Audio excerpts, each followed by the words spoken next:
lot of us are actually in this workshop. So please, let's try as much as possible to remain mute.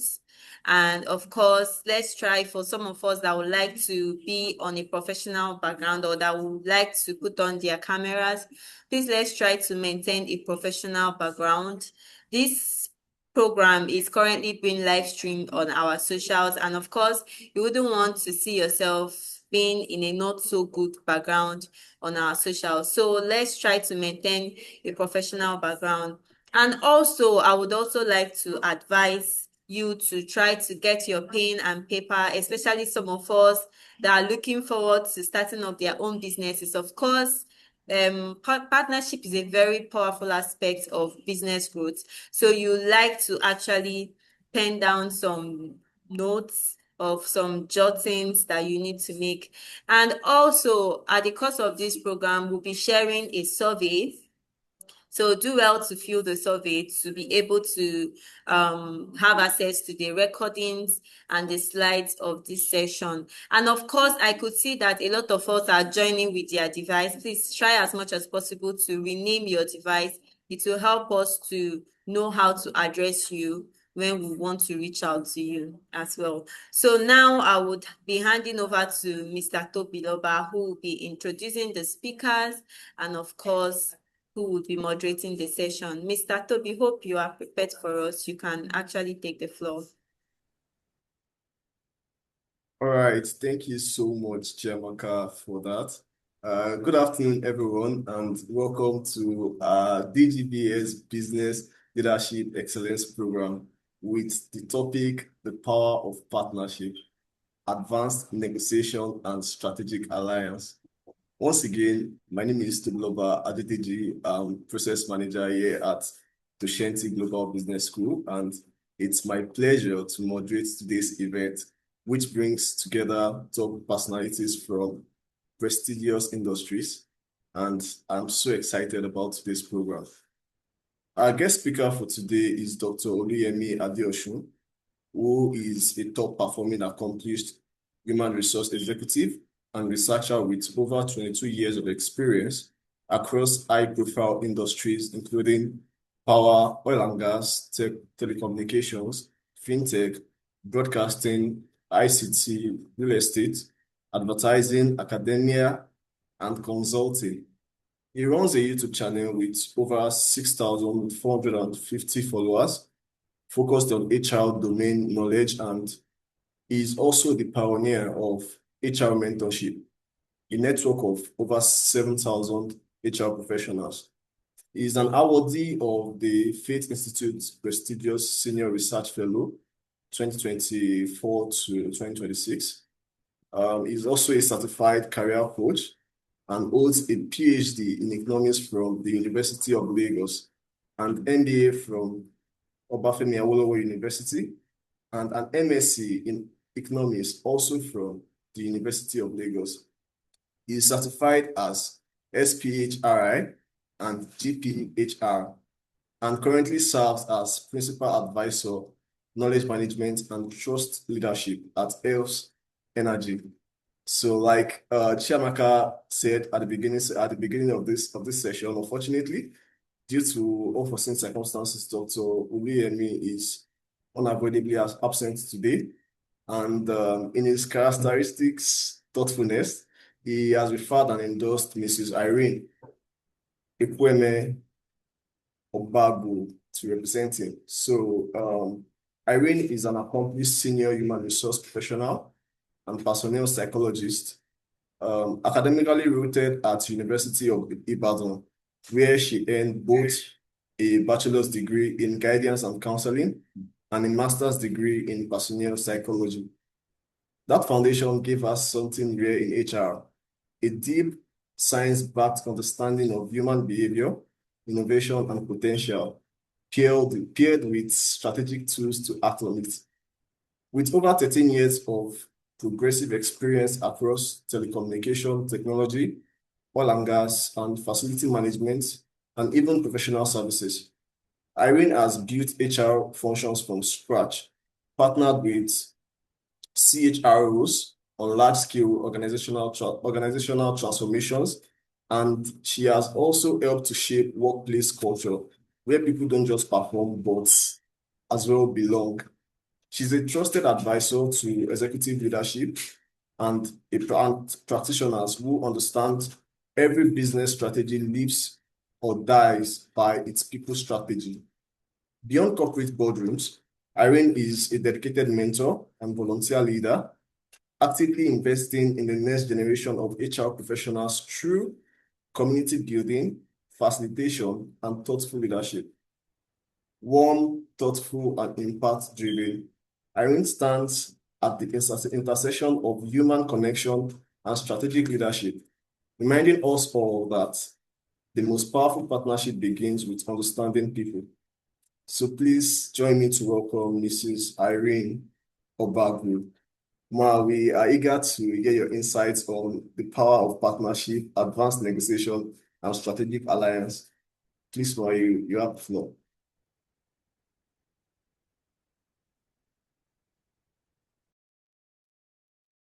Okay, thank you, everyone. Thank you for having me. I'm happy to be. Good afternoon, everyone. I'd like to see how is our day going. I'd like to see some reactions in the chat room. When I do this, I want to be sure that I'm not talking to myself. I want to be sure we have the same energy. I'm not here to preach. We're here to learn or learn, cross-learn, and stuff like that. So we'll just do this briefly, like 2 minutes. Let's see what's the energy like. I like to have energy. I like my audience to have energy. Okay. So beloved, confirm if we have enough energy. Yes, ma, Are the we energy is ready? high.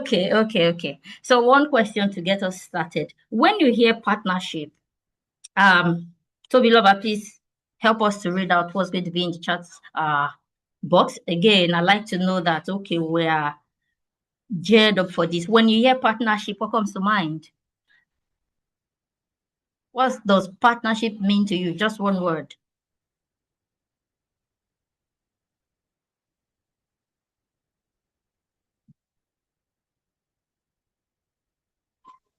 Collaboration. Alliance, collaboration, yeah. Okay. Yeah, agreement, working together. Okay. This Teamwork. strategic alliance, yeah. This is interesting. So I like to know that my audience is geared up and ready to do this with me. That's uh impressive. So today we're going to be looking at the power of partnership. How can we harness the power of partnership, especially in this current world where everything is changing so fast? Before you finish talking about one concept, the next one is staring you in the face. The global world is changing. Before pandemic, we used to talk about future of work. Before we finish talking about future of work, the now of work came on us. So it is very important that we begin to, advance as everything is changing. I like to say collaboration is the new currency. So it's glad that a lot of people see partnership as collaboration. So let's see how we can harness this power, and let's see what we can do with it, and how we can be better professionals or make decisions better whenever we have to do this. So when we are looking at the power of partnership, why partnership in the first place? And why now? Like I did say, the world of work is changing. The world generally is changing. Before you finish talking about this concept, the next concept is staring in the face. We're talking AI everywhere now. We don't know what we're going to be talking about in the next possible short time. So it is important that, okay, we're talking about partnership.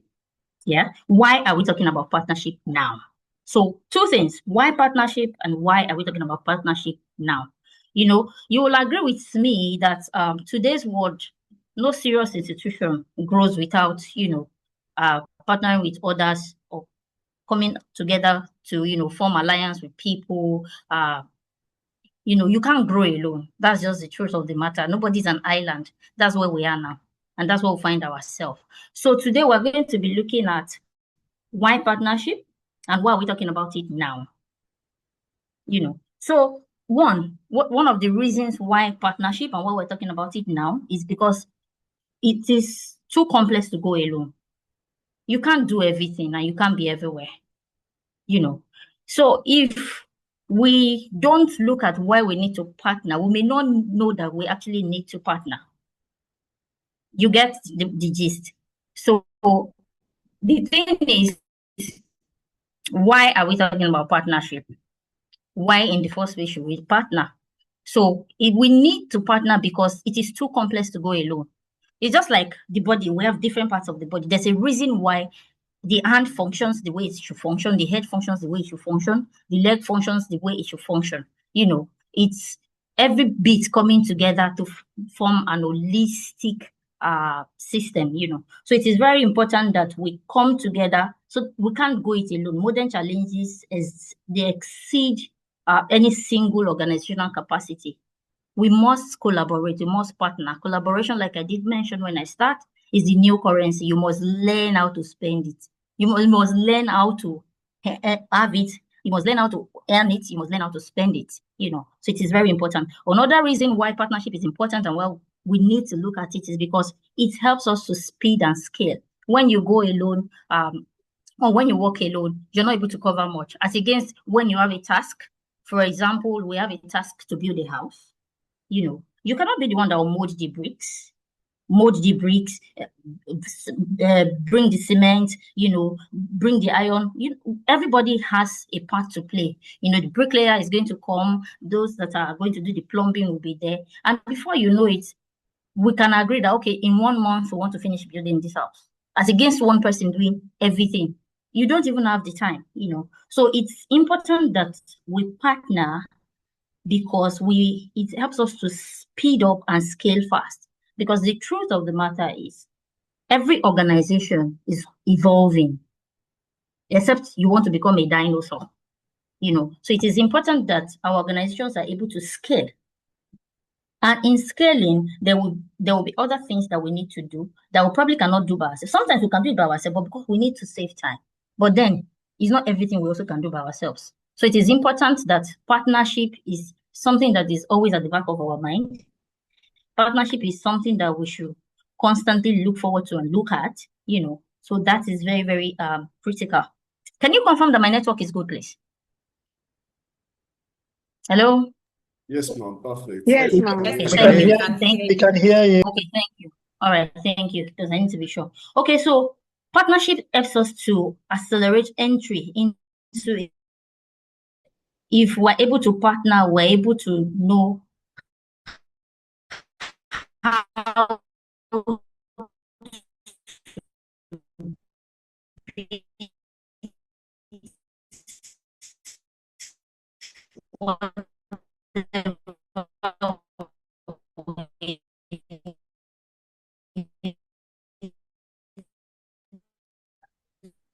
Sorry, Mark, can you hear us? I think the network is disturbing already.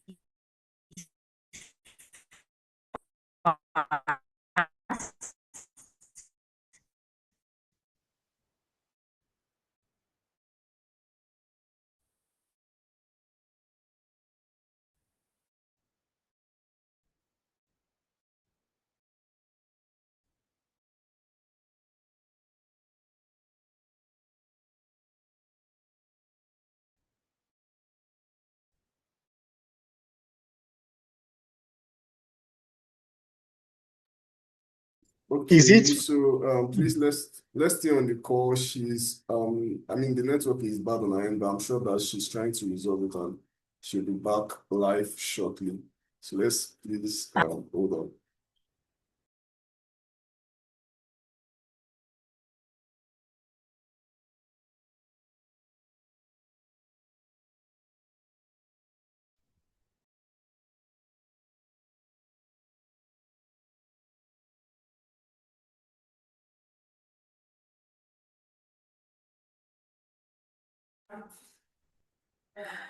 All right. Thank you everyone for the comments. I think I'm enjoying the comment section. So she'll be joining us back soon. But before she joins us, I would like to reiterate what she said. So firstly, for everyone that is joining us currently, it has been confirmed or it has been stated by our speaker that collaboration, partnership is the new currency. And in as much as it's the new currency, you have to learn how you should use it, how you should manage it, and how you should spend it wisely. So let's get that and put it down on our notepad. I think she's back, Mrs. Irene. Okay, you're back. So you can actually put off your camera. I'm back. Okay, yeah, I'm going to have to put up my video. So just put off your camera so that your bandwidth would actually work. Yes. Thank you.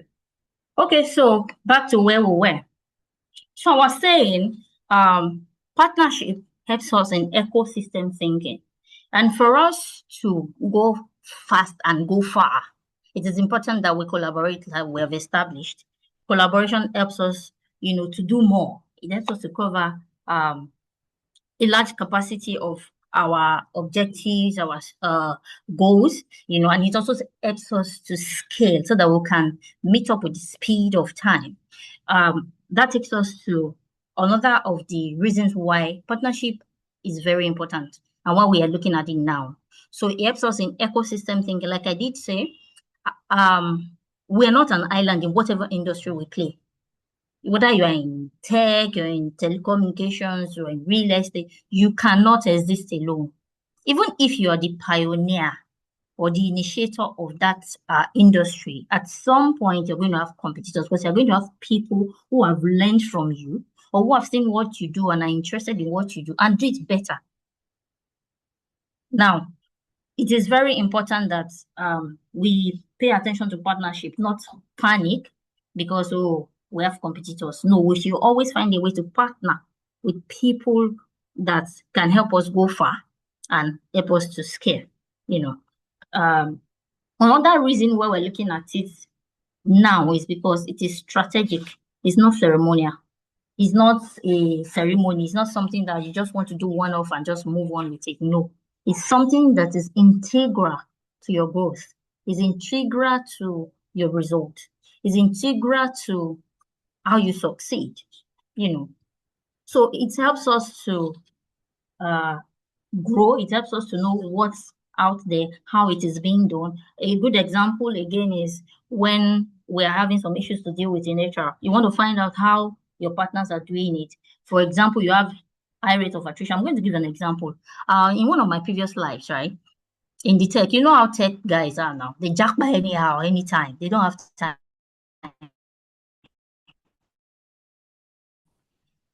So there was this time there was this serious Japanese organization I just joined. It was easy for us to choose Canada. They were jackpotting to the same industry within the same location, in the same Lekki where we were. So there was a problem. So imagine if I didn't used to partner or we just wanted to exist alone. I wouldn't know what the other companies that my people are living and going to. I wouldn't know what they are doing better than us for us to be able to scale.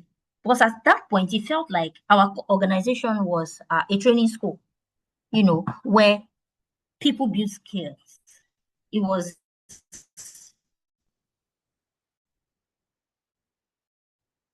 the first cloud computing firm in Nigeria. We were the Azure and AWS of Nigeria. So you can imagine. And there were talents for our partners, our competitors. So if I wanted to be like, I don't want to partner with system thinking, I had to look at the people within the ecosystem. I had to find out what they were doing that was making their people stay. And at the end of the day, it helps us in our people strategy. So it is not a ceremonial thing. It is a deliberate growth strategy. It's not PR. You're not doing it for, people to see that, doesn't he, is partnering with people. No, we are leveraging on your partnership to see what you can do better or to see what is obtainable within the market so that you can know if you're meeting the industry standard or not. So the question now is no longer whether to partner, but how to partner intelligently. I said that again. How to partner intelligently. Because we cannot just be partnering and not knowing what we want to achieve out of that partnership.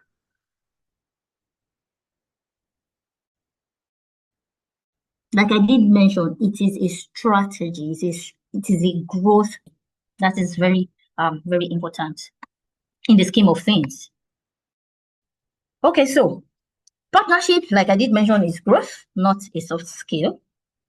So let's look at how is it growth and not a soft skill. Like I mentioned before,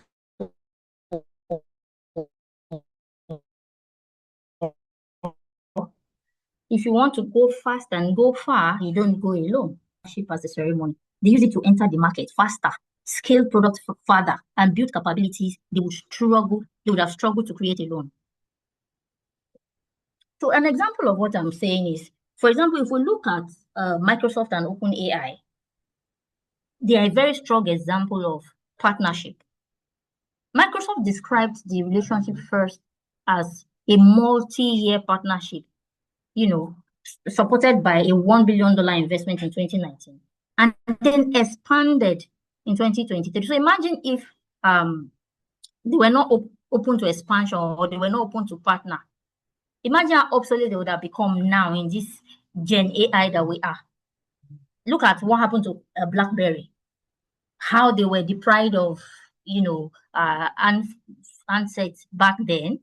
But of course, I wouldn't say they didn't partner, but I can bet their partnership was not strategic. And that's why we can't hear anything about them. We can only see them in picture, or some of us that were using them at that time remember them, So what Microsoft did with OpenAI was, in 2023, they further, expanded the scope into a multi-billion-dollar investment. The partnership gave Microsoft privilege across the frontier AI capabilities, while giving OpenAI large-scale cloud infrastructure and commercialization support. So you will see that is a symbolic collaboration. It is a partnership that helped them to grow. So this platform needs this platform. But beyond this platform needing this platform, they were strategic enough to be able to scale. And today it's almost impossible for us to work without Microsoft and OpenAI. That's a very typical, a very interesting example of partnership. Another example is the Starbucks and PepsiCo show.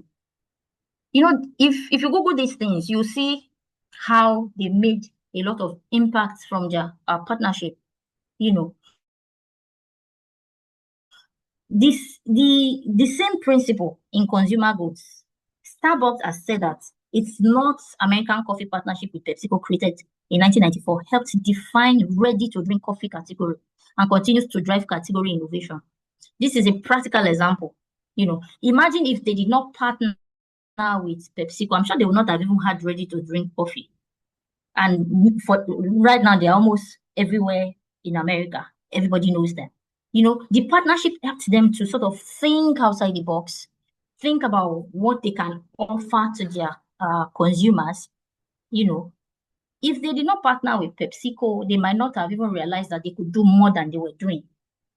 And at the end of the day, it was something that helped them to expand beyond their reach. Of course, stores, they were able to network into mass retail distribution. That's because they leveraged on their partnership with PepsiCo. Okay, so another reason why it is important for us to partner and why we must do it now, or why we must learn to start doing it, is because it helps us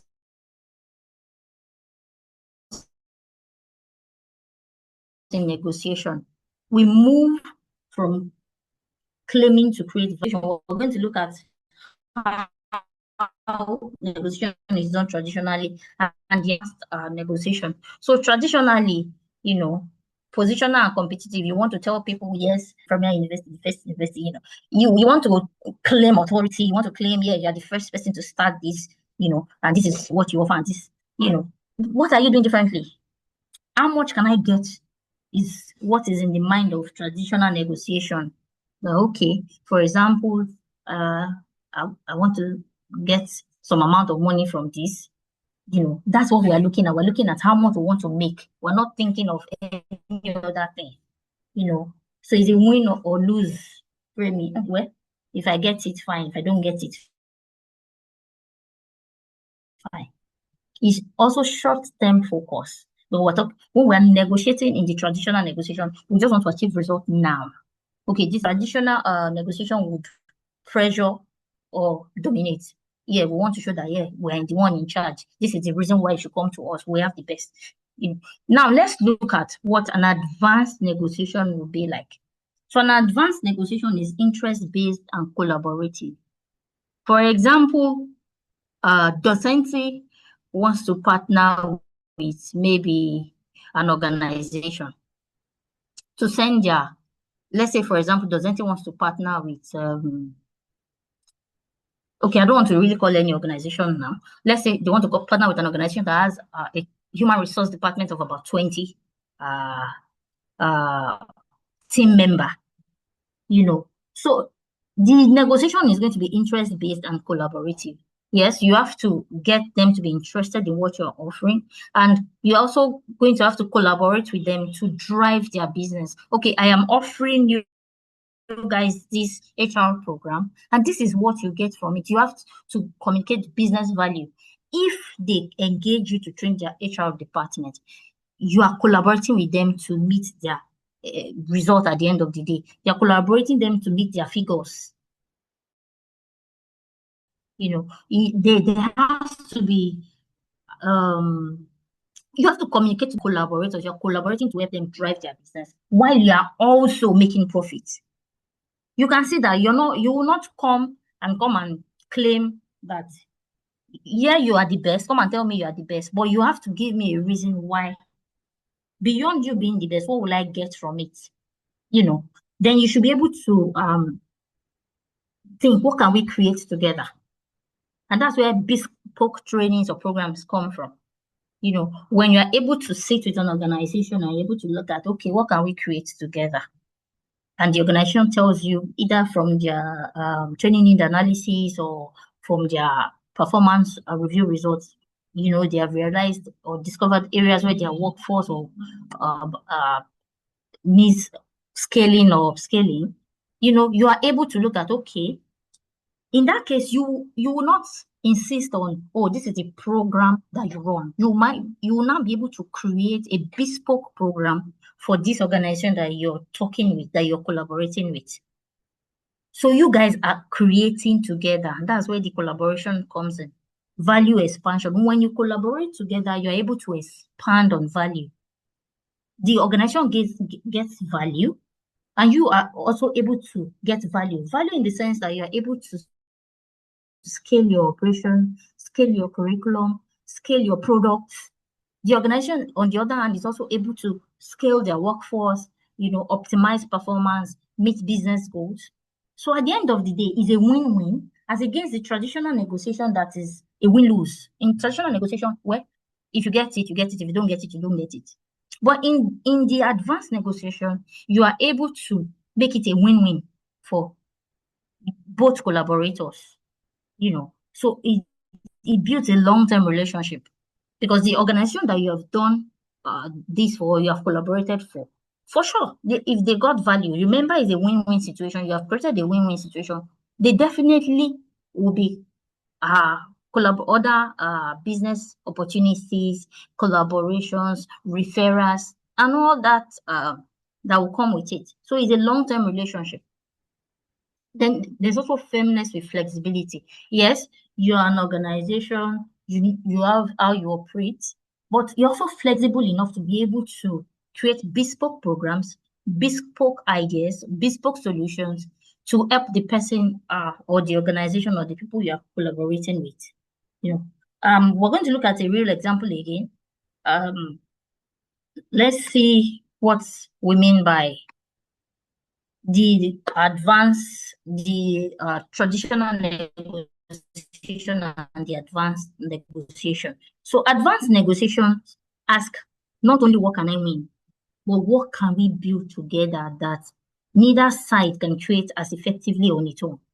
Yes, this in this negotiation, we want to look at what we can do, what we cannot do alone by ourselves that will win. or that will do excellently well, so that we now, outsource that to you or collaborate with the other partner over that. So we're going to quickly look at one example.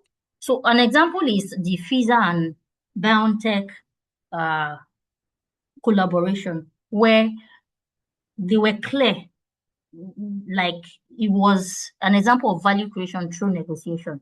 The collaboration combined biotech's mRNA platform with Pfizer's research. Some of us that know one or two of the pharmaceuticals, Pfizer's, they do a lot of research, So BioNTech was able to leverage on Pfizer's research, regulatory, manufacturing, and global distribution strength.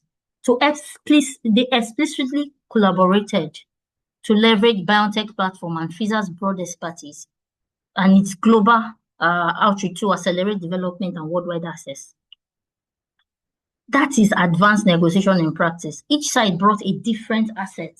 BioNTech has the platform. Pfizer has the research, the regulatory, the manufacturing, they had the global distribution. They had a partner. They must have been able to agree that, okay, this is what I bring to the table. And the other partner is also saying, this is what I bring to the table. From what both of us bring to the table, we fuse it together. What do we get from it? It is very important that we look at that. So that hits the essence of the collaboration. That also determines if there's going to be collaboration or partnership in the first place. That negotiation is very important. It is from the negotiation that you are able to map out the value of that relationship. From the negotiation, you're able to know if the ship will relate in the first place, So that is very also important. Another example is the Starbucks and Nestle, where they offer two companies came together, they formed a global alliance. So Starbucks could create its packaged goods and food services, that reach worldwide using Nestle manufacturing platforms and distribution model. Now Nestle is everywhere. It's not just in the US, it's almost everywhere. So Starbucks partnering with Nestle gave them a platform to be able to, distribute wide and far, while Nestle strengthened its premium coffee portfolio. These are classic examples of negotiation with a zero-sum bargain, So it is very important that in partnership and collaboration, negotiation cannot be out of it. We're negotiating to see what this partnership can bring. What can we achieve with the partnership? If I am bringing my apple and you're bringing your orange, if we fuse it together, what juice are we going to make out of it? Then we look at, okay, does it make sense? Apple oranges, maybe. Don't mind me. Okay. Can you confirm that you can see me? Remember, my camera is down. Yes, ma, we can hear you, ma. Hello. Okay, thank you. Thank Well, you. we are hearing you. Okay, so another insight. All right, thank you. Thank you. We have to manage ourselves the way we see ourselves with our network. Okay, so another insight for why partnership is important and why we cannot shy away from it, we must look at it, is that partnership also builds trust. And that's the true currency in partnership. If you don't trust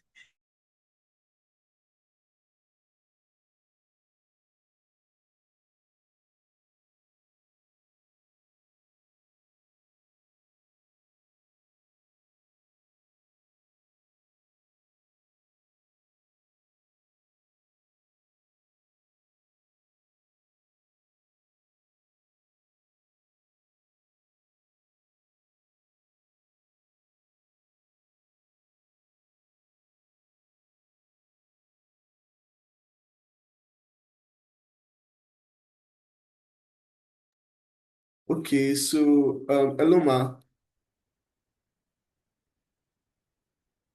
I think there's a network glitch, but I'm sure that she's trying to reconnect back to us.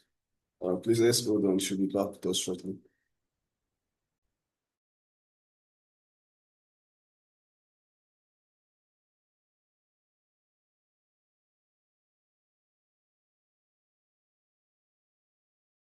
Okay, so while we are waiting for, okay, she's back. I'm just going to read some of the um, comments, thoughts from the comment section. Olajide said that I think innovation is a key result of strategic partnership.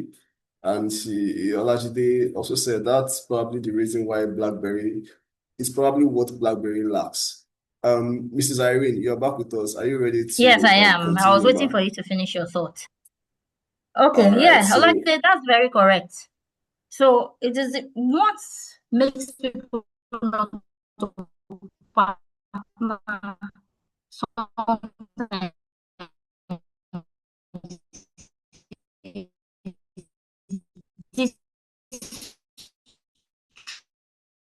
distrust because they don't even trust. Sometimes still my idea or this person is my competitor just to exist. So you must be able to remove fear of partnering, So for you to gain trust in partnership, there must be clarity of intent. Because when your intent is clear, then you are able to you're able to get my trust.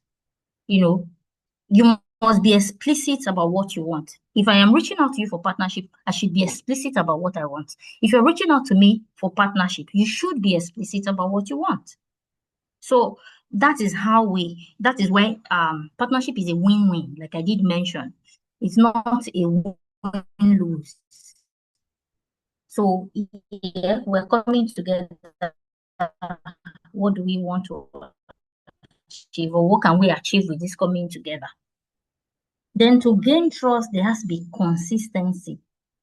Do what you're committed to do. You have communicated your intent to me. Yes, I do agree. We do align, but you have to be consistent. That's how we can build trust. Then competence, deliver on your responsibilities. For example,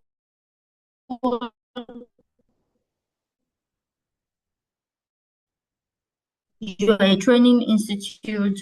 We've had an agreement that you're coming to train my people. Please deliver on that.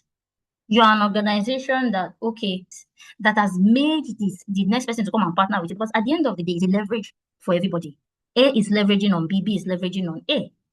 So you must be able to deliver on your competence,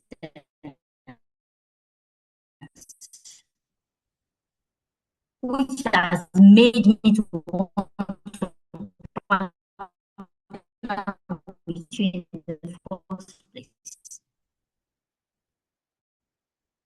Then transparency. You should be able to communicate openly, especially early. That is very important. It's one thing to communicate openly, it's another thing to communicate early. Early in the sense that it's not when things have gone south that you're now going to open up and speak. If you think, typical example is today. Once Dr. Oluyemi figured that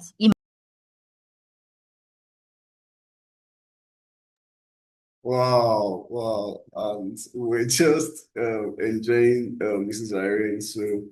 Um, so I'm sure she's also trying to join us back on the call. So please let's hold on. But while we wait for her to rejoin us and continue the very insightful and interesting session, I'll read some other thoughts. Continue to read the thoughts from the comment section. So, Father John Promise said in the comment section that continuous and strategic innovation is a must in any capitalist society for any organization to succeed. And I mean, there are also reactions to that thought. Olajide again said that in advanced negotiation, I think it is also about structuring agreements that maximize total value and not just individual gain value expansion. So if you have more thoughts, you can drop them in the comment section. Olajide again in the comment section said that I love the Starbucks and Nestle example. Starbucks owns the coffee brand and the services, and Nestle owns the manufacturing portfolio, both win-win and advanced collaboration. So wow, so those are Absolutely. very interesting thoughts from the comment section. Uh, Thank you, Matthias. Matthias agrees with Mr. Olajide. Mrs. Irene is back with us. We're just reading some thoughts from the chat box. So, you can continue with the presentation. Okay, so the last thing for us to build trust is fair resolution. The reality is, I'll be speaking as a psychologist now. You cannot deal with people and not have conflicts, no matter how supernatural that person is. You know your own emotions. You don't control the emotion of others.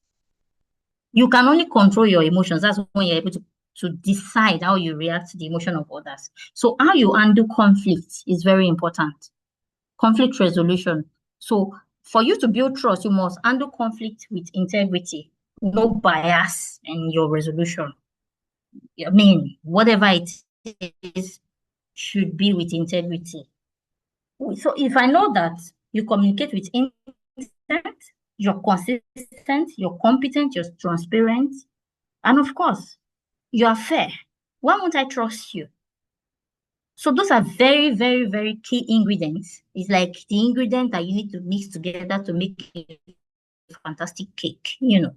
Those are very, very key ingredients in partnership, and that is very important. So without trust, there's disagreement, you know, there's disagreement, and disagreement is expensive because the time you spend on disagreement, time is money.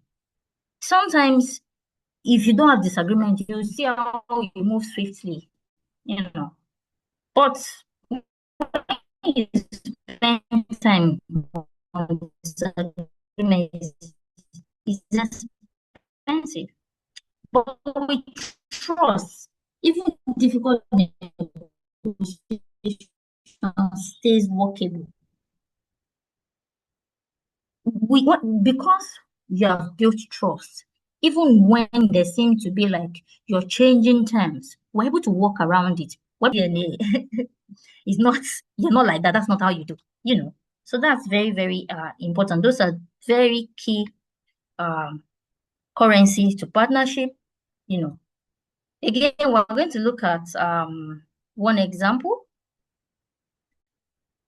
of how trust is Airbnb partnership with cities easy for people. So if they don't deliver on their business objective, make profit, and of course, meet promise, because they promise, you know, to give you hospitality, you know, ease of doing business or ease of relaxation wherever you find yourself, you know, especially around tax collection and compliance. Airbnb said that after its first tax agreement with Poland, it's expected by the end of 2019 to have collected and remitted a cumulative 2 billion in tourist and occupancy taxes to local governments worldwide.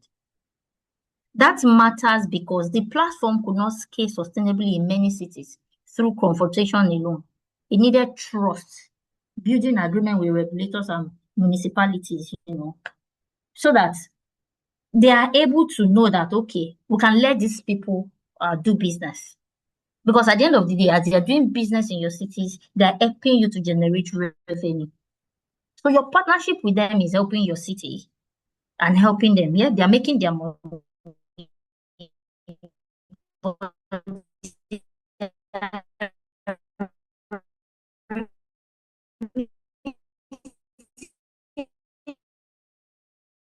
Taxes, which of course at the end of amenities or facilities that better, you know, their people.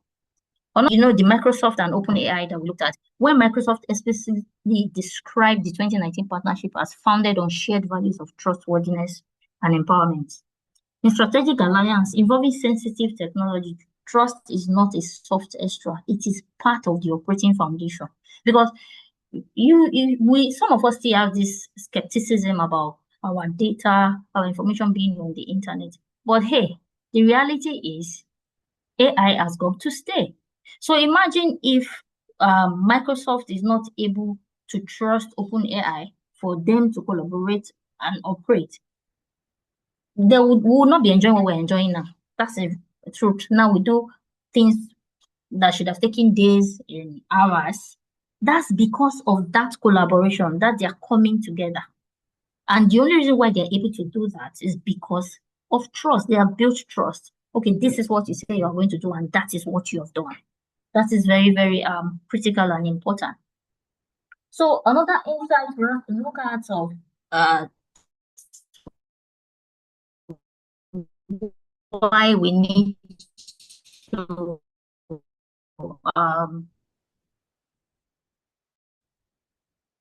partner and why we must partner, as a matter of fact, is strategic.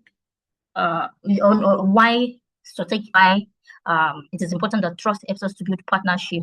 We have looked at the win-win. We have looked at how if we collaborate or we partner, we're able to go far and we're able to go faster.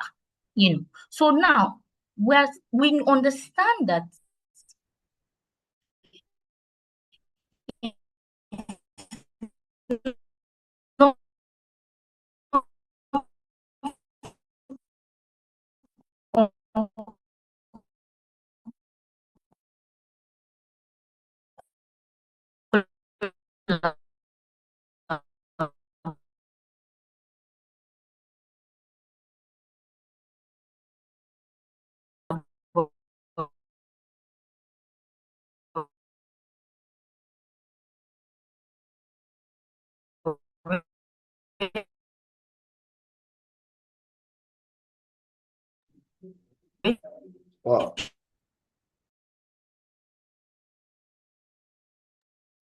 Wow. Wow. Such another amazing, session. Okay, all I think the service that as well we trying to look at about it now if we're not already thinking about it. So the fact that some can also find known what makes. Okay, so Mrs. Irene just left the call, I believe, due to network, and she's definitely trying to get back to us on the call. So yes. Throwing me in and out. All right, ma'am, welcome back. We lost you for a minute there. Yeah, network is throwing me in and out, but we will do this. Absolutely, ma'am. Thank you. Okay, so I was saying why it is important that we know why we must partner and why we're talking about it now. It is also important to know why strategic alliances fail. Because the reality here is not every partnership that is going to succeed.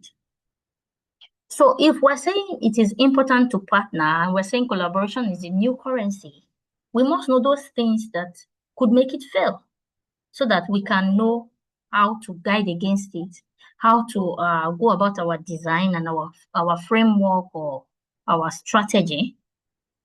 So it is important to know that most alliances collapse. They don't collapse because somebody had a bad faith. No, they collapse because of poor design. So it is important that when we design our partnership, we're not the purpose is not vague. Why are we partnering? It is important. If the why we are partnering is not clearly answered, that's a vague purpose. And that's like not even having a foundation to build on. So obviously it's going to collapse. Communication gaps, problem go unaddressed until too late. Like I did mention before, communication is key and early.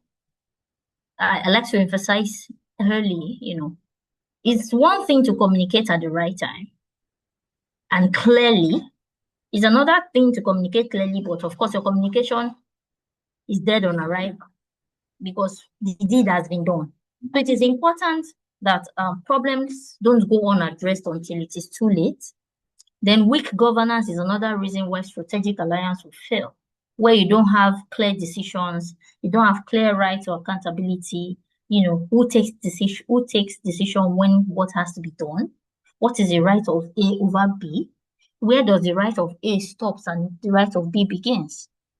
So who is accountable for what? There must be accountability. So when all these are not in place, of course, partnership is going to fail because somebody is going to drop the ball among the people partnering, because there's really nothing to hold the person accountable. Misaligned expectation, each side just imagined a different deal. For example, I'll go back to the case of Starbucks and PepsiCo. So imagine if all Starbucks just wanted to do was just to, just be there in the face of people. Meanwhile, Pepsi wants to make profits. But Starbucks just wants to be a picture everywhere, everybody's passing and seeing. The commitments, the energy will be different. But when they agree, there's an alignment that we're in this to make profit. So it's not one person that is chasing profits, So it is very important. The expectations, once the expectation is misaligned, alliance will fail. Power imbalance ignored. So there will be unspoken tension, which will corrode relationship. Somebody feels cheated, or somebody feels, oh, this person is the one that has power to do this, and the other person keeps quiet. Once that imbalance is ignored, one person is going to pull out psychologically, even if not physically. One person is just going to leave the other. One partner is, let me stop using person. So one partner is just going to leave the other partner to just do whatever he or she likes.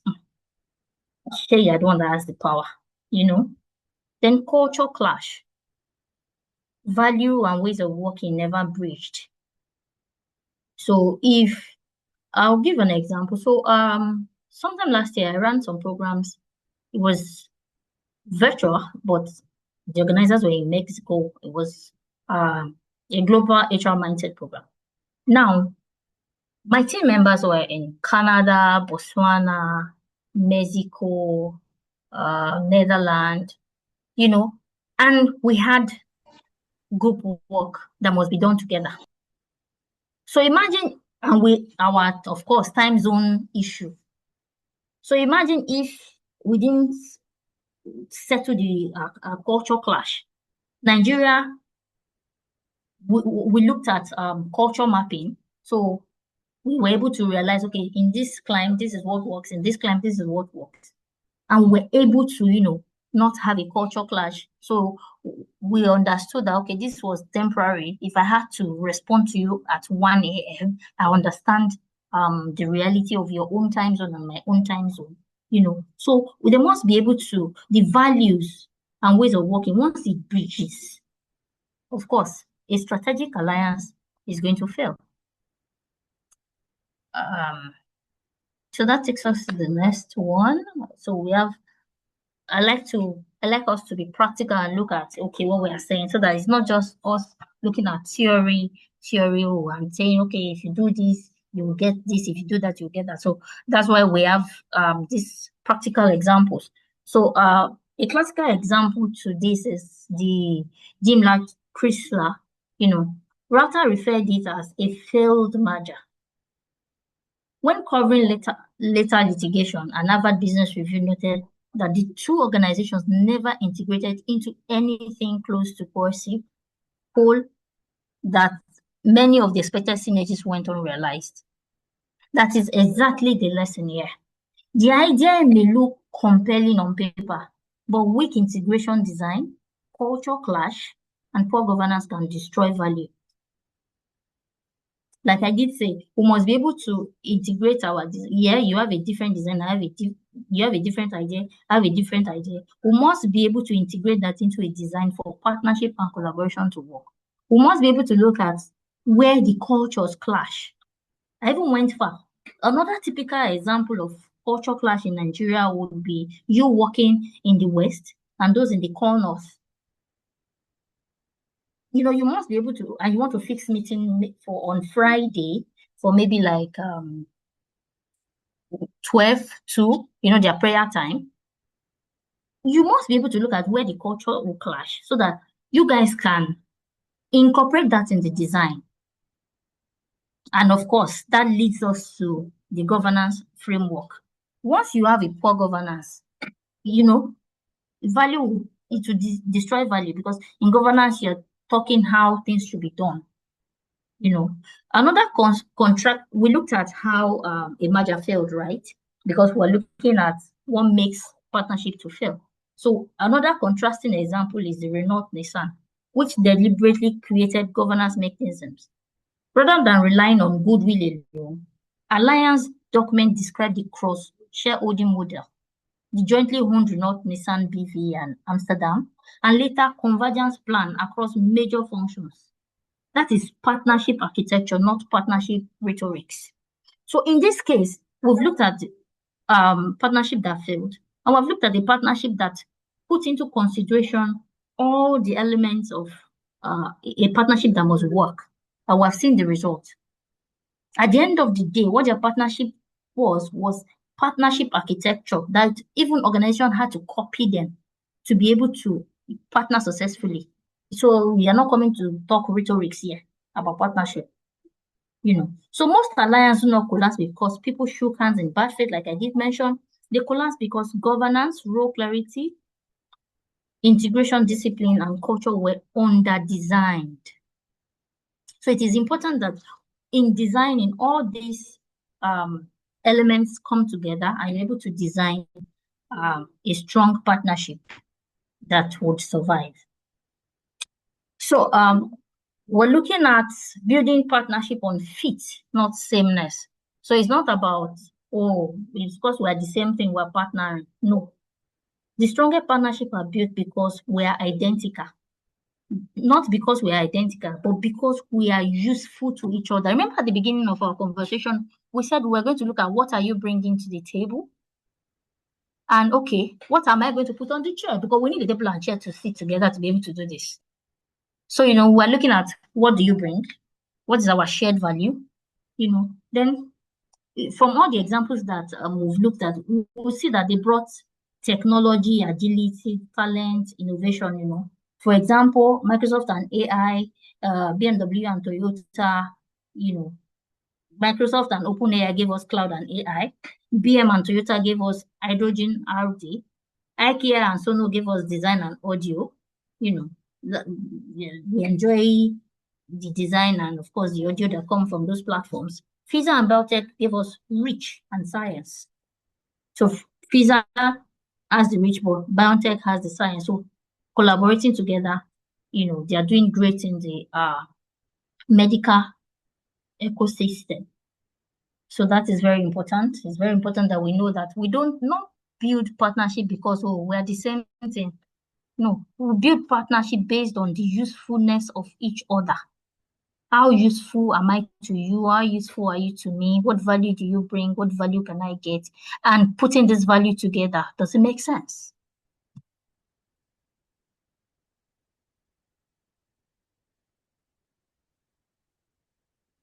Okay, we'll look at this. Okay, so another insight is emotional intelligence as a negotiation advantage. So when we're negotiating, emotional intelligence is very critical. It's very key. We must be able to study the room. We must be able to know if what we're getting is what we want. We must be able to know if what we're proposing is what we can offer or what the other person has. So intelligence may win the argument. Emotional intelligence often wins the room. I'll take that again. Intelligence, you can. It's just like when we interview people. They can wow us. And sometimes when they resume, do they have the skill to retain the job? So intelligence can get you the job, but emotional intelligence will determine whether you can keep it. Same goes for partnership, business. You can get that contract, you can get that partnership, you can get that collaboration because you're so intelligent, right? But do you have the emotional intelligence to keep it? And for you to use emotional intelligence as an advantage in this case, we must look at the elements of emotional intelligence. Are you self-aware? Self-awareness. It is very important that you know your triggers, your bias and pressure points before you enter the room. It's very important that you know that, okay, this person cannot get me angry. Like I always tell people, our reaction is actually how we want to react, not how the other person makes us to react. Whether you're going to get angry or not is dependent on whether you want to get angry. Somebody will say, those that know will say, I've come with psychology, but it is the truth. If you know yourself, you're able to know your trigger. You're able to know the point where you get triggered and react. And don't forget that it is your reactions that people see. Nobody is seeing what triggered you. So emotional intelligence is a very, very strong tool in negotiation. Use it to your advantage. So when you're self-aware, you're able to emotionally regulate. You're able to stay composed under pressure. Nobody is going to just make you burst out like that. And composure signals strength, right? It shows that you're stronger than this other person. It shows that you know how to control yourself. You know how to hold your thing down, And again, you're able to empathize. You're able to understand where the other person is coming from. Once you're emotionally intelligent, like I did mention, that your self-awareness, you know your trigger. Whatever reaction is you are giving is because you want to react, not because the other person makes you to react. Now, I'm tying that to empathy. So when you understand the other person, their true value, their fears, their needs, you're able to regulate yourself. You're able to get that, okay, this is where you're coming from. It's very difficult to get me angry. And people are like, some people say cut soap for me. Because I just look at, okay, maybe this is your thinking. I look at your thought process and I'm able to like, why should I get angry over that? Or we talk about, this is what you should have done better. This Gen Z issue in the workplace, I used to tell people, I don't have problems with Gen Z. I've never had problems with them. In fact, I have had Gen Zs that have come to work with me, and when they come, especially youth corpers, I'm like, what do you want to do? Some of them will say, honestly, I don't know. But trust me, I have 4 HR from I don't know. And by the time they're finishing, they're like, I enrolled for a PHRI. I'm doing CIPM. Is HR I want to do. Do you understand? And that's because I understand where they're coming from. I understand some of their fears, some of their needs. So I'm able to empathize with them. So I'm able to relate to them. But when we don't pay attention to these things, that's what affects our partnership. Active listening. Most negotiators talk, because you just want to prove a point. You just want to prove that, you're the right person for this job. You just need to get this job done. It is important that you listen. The best ones will listen to what isn't said. Because sometimes what is said is not as voluminous as what isn't said. So it is very important that you pay attention to those silent cues in negotiation. And that is where you really, really need emotional intelligence to come to play. So again, we look at an example because like we did say, the smartest negotiator in the room is not always the one with the sharpest argument. It is the other one who understands people, ego, fear, trust well enough to keep the room productive. So, and again, this one is often less visible in formal contracts, but the organizational evidence is still strong. Microsoft under Satya Nadella has publicly elevated empathy as a leadership principle. Microsoft has explicitly linked empathy to understanding, collaboration, and innovation, and Nadella has described his leadership philosophy as connecting new ideas with empathy for other people. So in complex partnership and negotiation, that kind of posture matters because it helps leaders to read counterparties better. It helps you to reduce ego-driven breakdowns and build durable relationship. So it is very important that we communicate clearly with emotional intelligence. We're able to figure out what people need. We're able to figure out the need of people and provide a solution to them. We're able to tell them that this thing, we understand you, we feel you, we know what it feels like. And that's why we're proposing this solution. Or that's why we're coming together to do this. Another companion example is Disney and Visa, where Disney acquisition itself is well documented. You could go browse about it. They are all well documented. And these are very good case studies that we can learn from. Even beyond partnership, there are a whole lot of things to learn from these case studies: business acumen, skills, people management. There are things that after now, you could just take your time, read them up, and draw insights from them. It really helps. So Disney's acquisition itself was well documented, but the broader leadership lesson was that the relationship had to be repaired and handled differently from the past. Disney and Pixar, they gave a clear communication, it was well documented what they want to achieve. But then they knew that they needed to deal with how leadership was handled from the past. So the idea was of course, to preserve Pixar's creative influence by putting John Lasseter as a broader creative role and Ed Catmull in leadership across both studios, showing sensitivity to identity and culture rather than pure control. Like when some organizations come together, they just change everybody and just overhaul the system. They were sensitive, they paid attention, they partnered with empathy because they realized that they looked at the culture clash and they were able to balance that, give this side what this side wants and give this side what this side wants. So they were able to, control the narrative. So that is emotional intelligence at play,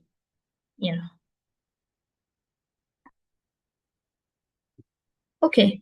Hello, can everyone hear me? Yes. Okay. Yes, ma'am, we can hear you, ma'am. Okay, thank you. Okay, so in partnership and collaboration, it is very important for us to have some practical tools that leaders should look at. So the question every leader must ask before entering a partnership is one. In partnership, why are we partnering instead of going alone? What value do we bring to the table? We've said that in our previous speech. Why are we partnering? It is very important that, okay, let it not just be like it is generally perceived or believed that, okay, we must partner to do more or to go or to be able to scale. Do you agree? Is that why you're partnering? Then what value do you bring to the table? That is very important because in partnering, if the A and B of the partnership don't have values to bring, if one person is bringing value, that's not partnership. So what does each side want most? It's also very important. Those are questions that we must ask and agree on what we want before we go into partnership. So what are, of course, obsolete red lines? What are the things that, okay, we think this is obsolete, it is important. We must agree on what is obsolete because what is obsolete to you might not be obsolete to me. So it is very important that we agree on what is obsolete so that we can know if we're doing this partnership thing, So then in the negotiation room, questions that we must be asking because in partnership, negotiations must exist. You can't partner without having a negotiation. So it is very important that, okay, before we partner, we're asking these questions. And while we are negotiating for this partnership, what does success look like in 12 months? There must be a measurable timeline. So if we are coming to do partnership, from what time to what time are we expecting to get results? When should we start expecting results? If it's vague or it's not time bound, if it's not smart, it basically means I bought you malt now. Finish your malt. please can't that person stay mute. Okay, so it is important that we have a timeline. Okay, this partnership, when do we want to start seeing results? How will we govern disagreements? Because disagreement will happen. Who owns which decision? What we trust be monitored and sustained? How we trust be monitored and sustained? These are critical questions that must be answered before we go into partnership. It is very, very important. So just a handshake may start a partnership. Only structure can sustain it. And we can only have structure when we're able to answer these questions. These questions will help us to build the structure around our partnership and collaboration. Once we're able to answer these questions, then we're able to build a structure. We're able to come up with a framework on how we want to deliver on this partnership or on the value we've agreed to, partner with. So let us also remember that in partnership, some readiness and alliance. There has to be internal readiness and there has to be alliance. So it is both going to work as a resilience when things go sour, or of course everything won't always go smooth. Everything will not go as planned. Everything might not start as you envisaged. In the partnership, things might turn the other way. Things might turn for good, things might turn for the other way. It is this internal readiness and alliance that is going to help you to be resilient. So it helps us, it's a tool for resilience. So how is internal readiness going to help us to be resilient when things don't go the way we expect them to go? It's with internal readiness, we're able to align leadership before looking outward. We're able to look internal, okay, are we ready for this partnership before we even start to partner? We're able to define mandate, authority, and non-negotiables. Okay, as we are going to partner, these are the non-negotiables. For example, Docenti wants to partner with an organization to either build programs for them. Your non-negotiables could be, it has to be our brand color, our logo, there must be things that are non-negotiables. You look inside so that it's not when you're partnering, then somebody now comes and says, this is how I want it. And you're like, no, we can't have it like this. No. From when you're deciding to partner, you must identify those things that you cannot negotiate. Another example would be bank mergers. You will notice that sometimes when the banks merge, they retain the color, or, they would have agreed that, look, this is not negotiable, depending on whatever their internal readiness look like. They ensure decision-making speed matches partner's expectation. So if you're going to be taking decisions, you must match your partner's expectation. Your partner should not be expecting reply from you on a decision by maybe 9 a.m., but you're not ready until 12 noon. So you must be able to look at your internal readiness to match your partner's expectation when the partnership starts. An organization divided within will struggle to partner outside. So if you don't have the synergy you have within, how do you want to synergize with an outsider? So like I said, we're using looking at internal readiness and alliances, resilience. So in partnership, we need this resilience because share risk across volatile environments, So as we're coming to partner, for example, you partner with an organization that is strong in the north and you're here in Lagos. We know the insecurity issue in the north. We must be able to, agree that, okay, in volatile situations or volatile environments, we're sharing the risk. It's not that, okay, when something happens, we're partners, but when something has happened, guy, on your own, please deal with it, We must be able to accelerate innovation and compress time.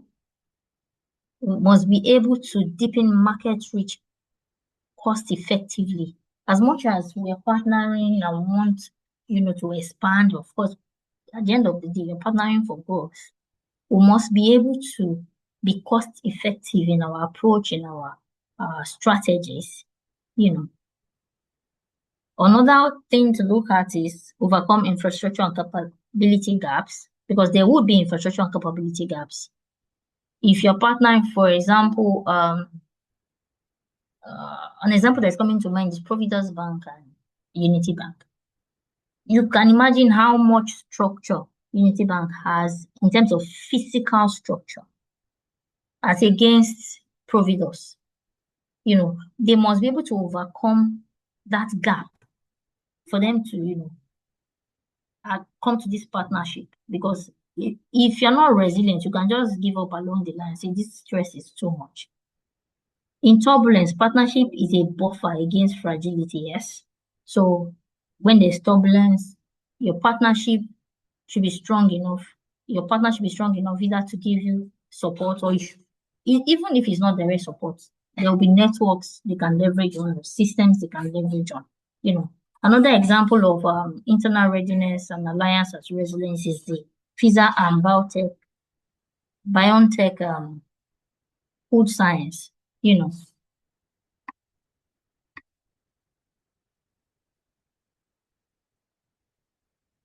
So again, Disney Pizza is our strong example here. Disney did not just buy pizza and leave the structure unchanged. It reorganized leadership. So pizza's creative strength would influence the wider animation business. That is internal readiness, adjusting your own organization to the partnership or acquisition so that it can actually work. So imagine if they had not checked within themselves that, okay, are we internally ready? Because if they didn't check for their internal readiness, when these things come, they will not be resilient enough to stay through, you know. Another example is Renault and Nissan. They also fit here, where alliance was not left as a vague relationship. It was backed by cross shareholdings, a jointly owned management company, and later convergence plan in major functions after consultation with employees, representatives. You know, those are signs that successful alliance require internal alignment, decision is right, and operating discipline. So once we're able to answer these questions, what are we internally ready for? Then that is also going to determine our strength to stay once we go into this partnership or when things are not going the way we want. That is also going to help us to go back to the drawing board, you know, re-strategize. If it doesn't work, you go back. It is because of your internal readiness that you're able to use this as a tool, you know. Yeah. Okay, so the human side of partnership. So we've been talking what partnership should look like, what tools, what strategy, what we should look like, and what we should have in place, build trust, ensure that our values align, and all that. So it is important to look at the human side of partnership. Partnership strategy is delivered by people. I like to say a business strategy will only exist as a strategy. It will not achieve any result except executed by people. No matter how beautiful the strategy is, it will just be on paper. It has to be executed by people. So behind every alliance are issues of leadership, trust, culture, capability, and communication, not just contracts. So we want to look at the people side of delivering of partnership strategy. We want to look at internal partnership. So HR, business units, leadership to employee, to management, to labor. So internally, these people must partner. So the HR must partner with the business units because in HR, we are the people that drive the most critical aspect of any business. The people capital of the business, we drive it, right? So if we drive the people capital of the business, we must be able to partner with business unit leaderships. We must be able to know that, okay, what is the plan for the business? Where are we going? What do we want to achieve?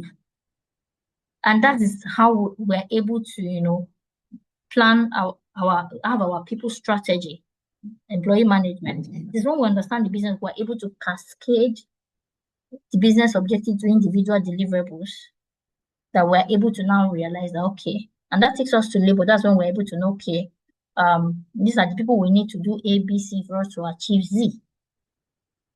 So that is looking at the people side of partnership strategy. Then we want to look at leadership alignment. When we're talking about the people that want to execute a partnership strategy, the leaders must align with the mandate, boundaries, and shared purpose before external partners join. So if your leadership, the people that are driving your strategy, if they have not agreed with this mandate, they've not set boundaries, they've not looked at shared purpose, you know, how are they going to partner with external people?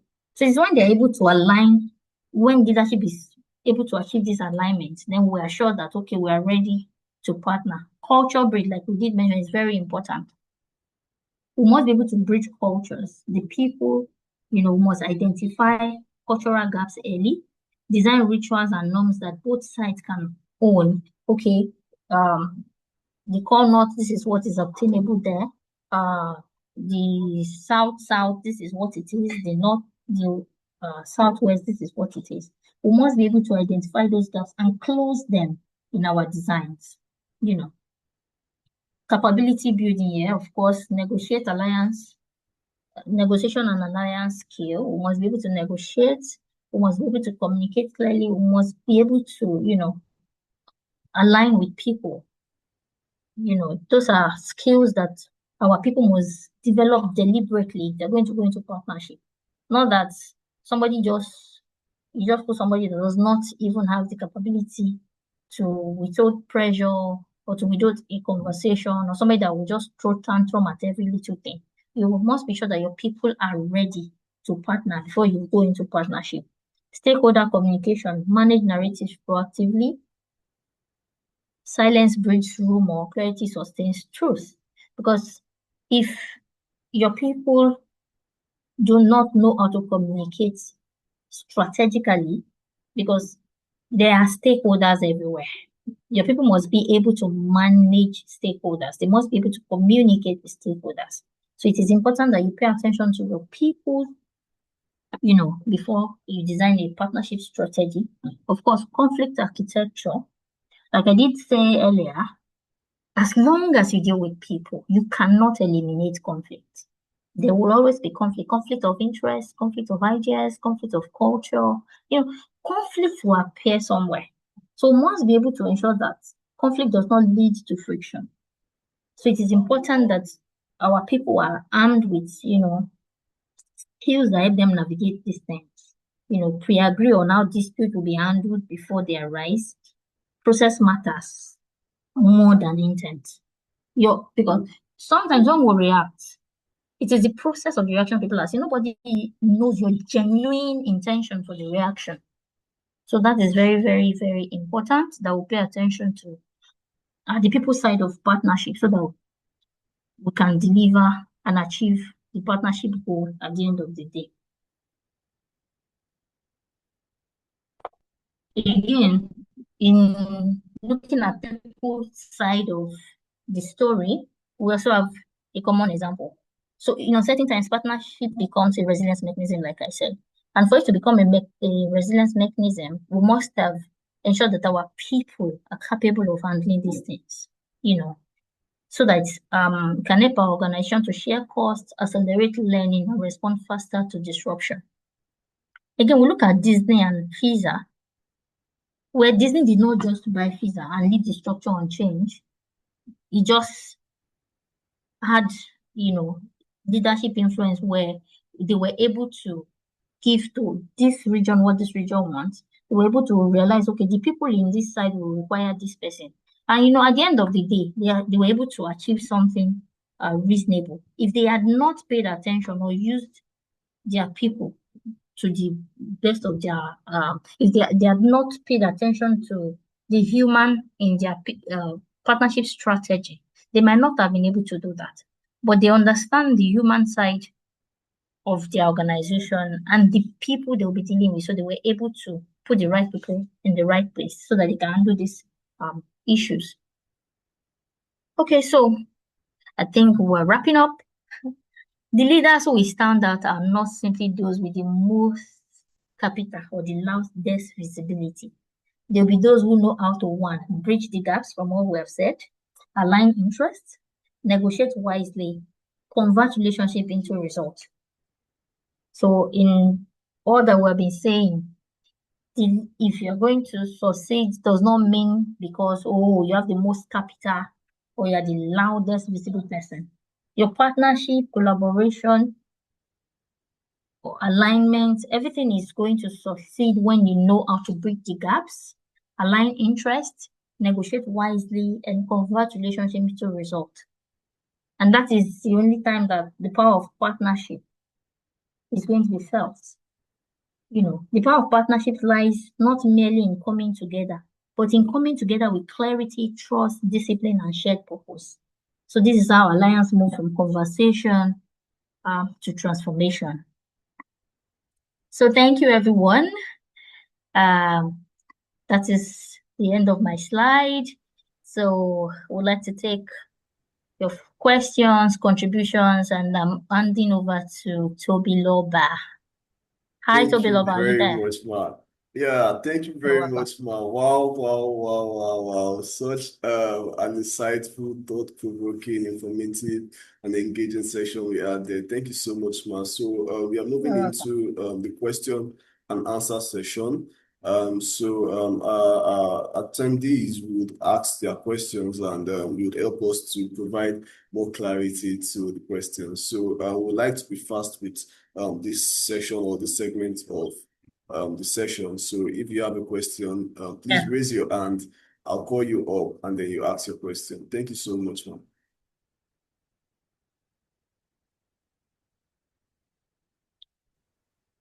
So any questions from Mrs. Irene?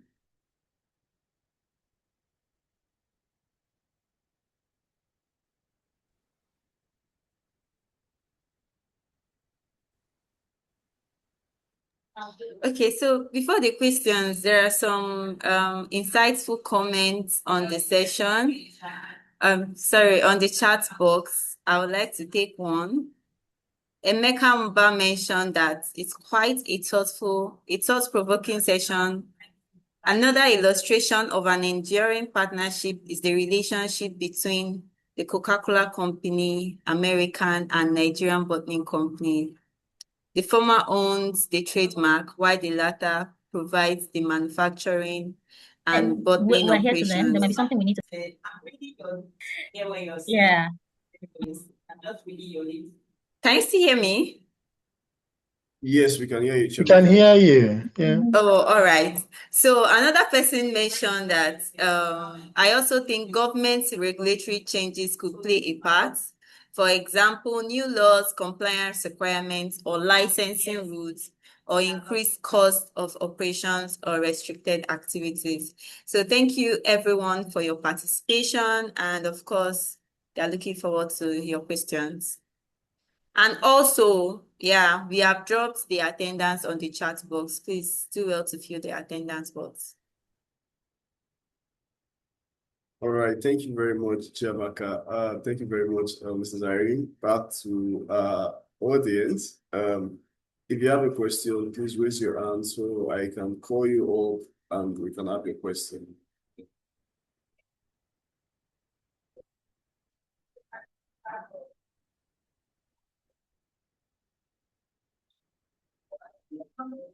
All right. Chiamaka, I think that there's no question. It's really, really smooth session, even from my end. I mean, I had no question. It was very smooth, all in agreement and all. So thank you very much, Mrs. Irene. I think about now we have My exhausted our allotted pleasure. time. Ma?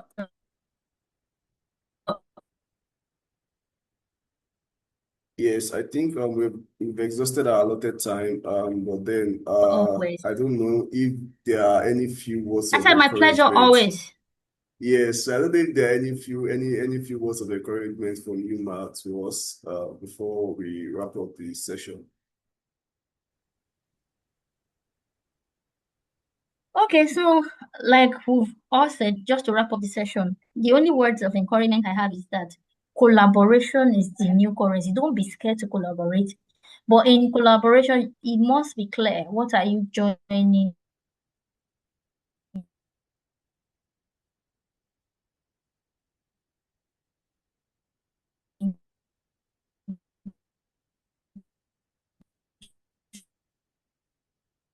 Mr. Matthias. So collaboration is the new currency. Mr. Mateas, your hand is up. I'm assuming that you have a question. Yes, please. I have a question. Kindly confirm you can hear me. Yes, we can hear you. Please go ahead with your question. All right, thank you. I would begin by thanking Mrs. Irene for the wonderful presentation. So my question borders on this. If you are going into a partnership and you are going into a partnership with let's say the big guys, they have everything it takes. and you are the small party in that particular contest. Why I'm asking this question is that we have seen a lot of situations, especially in the creative industry. You see maybe a young boy that has a talent, and then a record label comes to pick the young guy to, recruit him into the record label and the rest.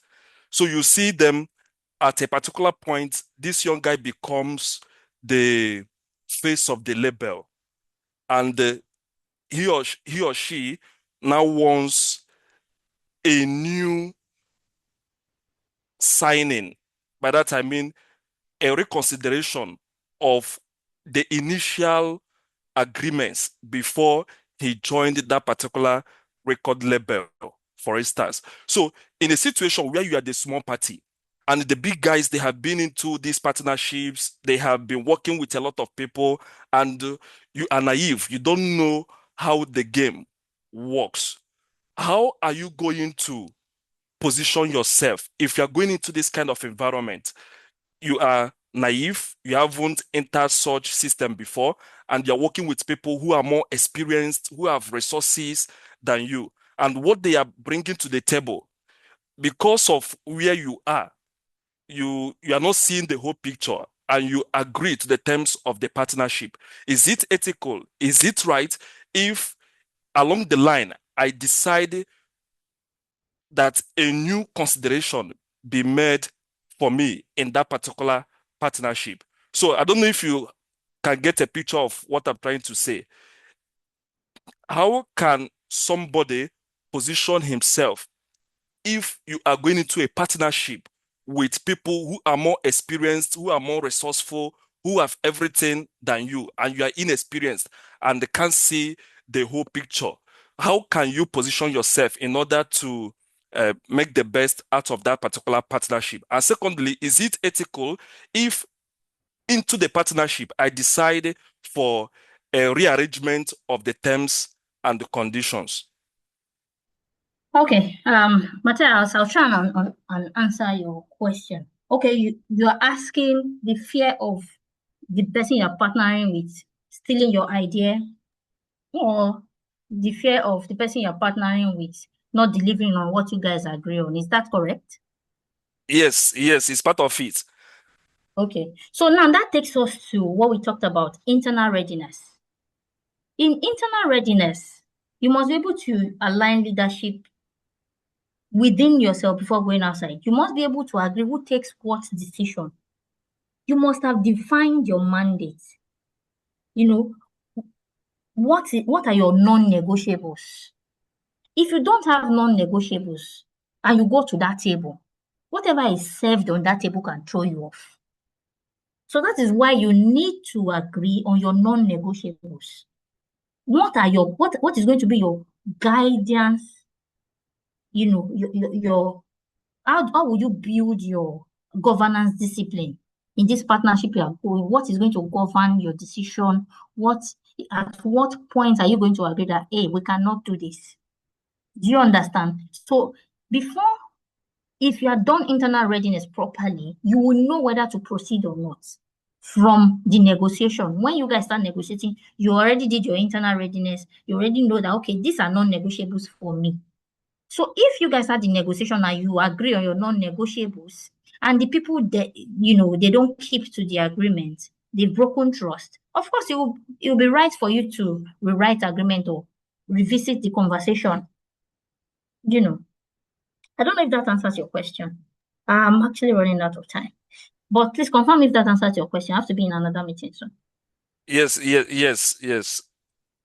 All right. All Thank you. right, Thank all you. right. Thank you very much, Mr. Matthias. Thank you very much, everyone. Thank you, Mrs. Irene. You were giving us the last few words for the session before the question. So I would like to give you that moment now, since you have other engagement after this. Yes, please. I have another meeting that started 20 minutes ago, actually. All right. Yes. So would you Thank you, like to say guys. anything to us lastly? Okay, thank you very much, Ma. We are very glad to have you. Okay, thank you. Yeah, I sent partnership. right? You have to approach it with the mindset of collaboration is the new currency. Don't be scared of spending it. You can't go alone. You have to work together. And don't be scared of your partners. You need each other in the ecosystem to succeed. You are not an island. You're not a loner. So please use your collaboration currency well, but be sure that you have checked your internal readiness. Be sure what is non-negotiables for you. Be sure what is a deal breaker for you before you go into any partnership. So on that note, from me is thank you, everyone. Thank you for spending your afternoon into evening with me. And thank you, my host. Thank you very much, Ma. We really appreciate your presence. I guess I can take my Insight leave that now. I'm so you sorry. bestowed to us. Yes, Ma, no problem. We have you covered. So All right. Thank you.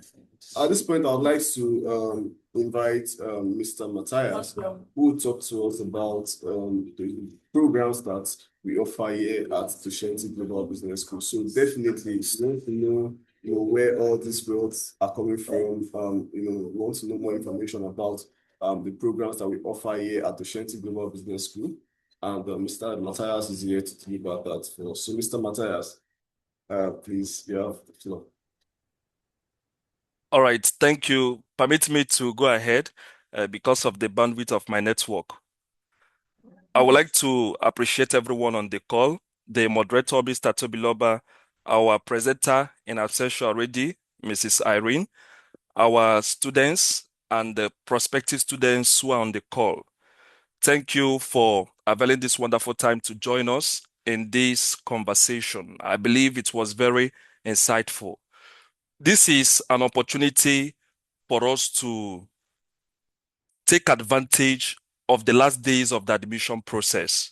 As I speak to you, every detail has been made ready against the commencement of the program next month. Is by word of random knowledge to let our prospects to know that our program will be starting next month. The masters, the doctorates, the diplomas, they already started. The diplomas are starting this month of March on the 28th. So I would like to encourage each and every one of us, if you have not completed your registration process, we have between now and the latest 28th to cross every T and dot every I against the commencement of the classes first week of April. Kindly note that after this period, the offer you have will no longer be valid, and the next intake has new considerations altogether. So this is an opportunity, it's a clarion call. If you have decided that this year is all about learning and development, that this year you want to do that master's program, you want to enroll for that doctorate, use this opportunity and complete your registration process. Of course, the school has been generous also to consider us for partial scholarship on the program. We are committed to provide quality, affordable, and flexible education. And you can agree with me that what you have is something that is fair enough to guide you, to assist you financially to do the program. Where price is not going to be a hindrance for you. So we encourage you, try and complete your admission process on or before the 28th to be part of these programs that will be starting first week of April. Once again, thank you for being a part of the call. Thank you, the moderator, and thank you, our presenter in absentia. And we look forward to having each and every one of us on the 31st. If you have been participating in this activity, on the 31st, we are having the certification ceremony. Of course, it is based purely on attendance. So join us that day to receive your digital certificate. Over to you, the moderator. Thank you. Yeah, thank you so much, Mr. Matthias, for that. Thank you, everyone, for joining this session. At this point, I'm going to invite Ms. Chiamaka in case you have any closing remark for us as we end the session. All right. Thank you so much, Mr. Toby. Thank you so much, Mr. Matthias, for that brief info. And of course, to everyone on the call, thank you so much for joining us. We are so happy to have you today. And to our speaker in absentia, Mrs. Irene. Of course, she did a very good job, and of course, our students are really happy about the session. And I would like to encourage every one of us on this call to connect with Mrs. Irene on LinkedIn. She's on LinkedIn as Irene Obago. Just search Irene Obago. You will see her on LinkedIn. Connect with her. Some of us still have questions that we want to ask, and we can actually reach out to her and ask her our questions. Of course, she's open to taking your questions. And of course, our moderator for today, Mr. Toby, is also on LinkedIn as Toby Loba Adedeji. So please, let's connect with him as well. And the attendance survey has been sent to the chat box. Please try as much as possible to fill the attendance survey. In as much as the program is very, very insightful, we have the slides and we have the recording. So we'd love to share it with you as well. So please fill it so we can share it with you. And to our students on the call, for some of you that have not actually registered with the Career Service Department, please do well to fill the career path survey. There are a lot of activities that we have in stock for you. And of course, you get to enjoy some other activities from the Career Service Department. And aside that, we would like to now take a group photograph, a virtual photograph. So please do well to put on your camera anywhere you are. A special shout out to Father John Promise, son of our VIP. A special shout out to Mr. Oladele. Yes, Mr. Oladele.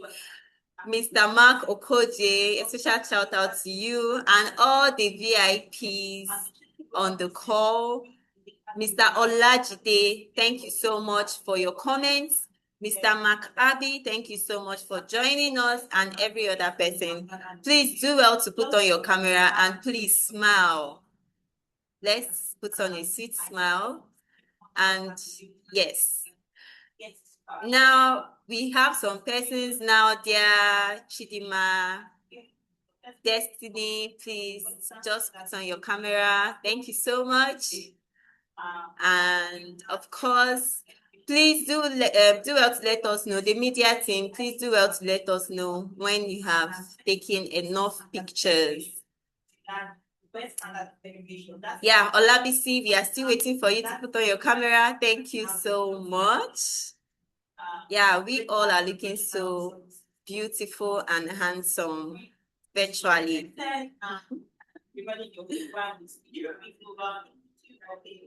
All right, I think we are done with the pictures. Yeah, so briefly again, the next event will be the certification ceremony. I believe some of us here are looking forward to taking their certificates, especially the new intake that will be joining the new student that will be joining the April intake.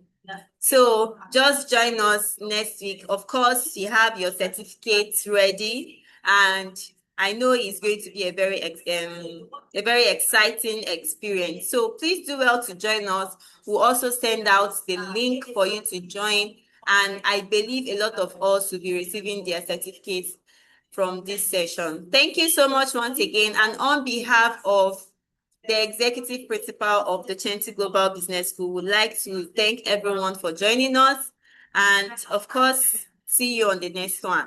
Please do well to fill the attendance. It's very, very important. Thank you so much, and bye. Bye-bye.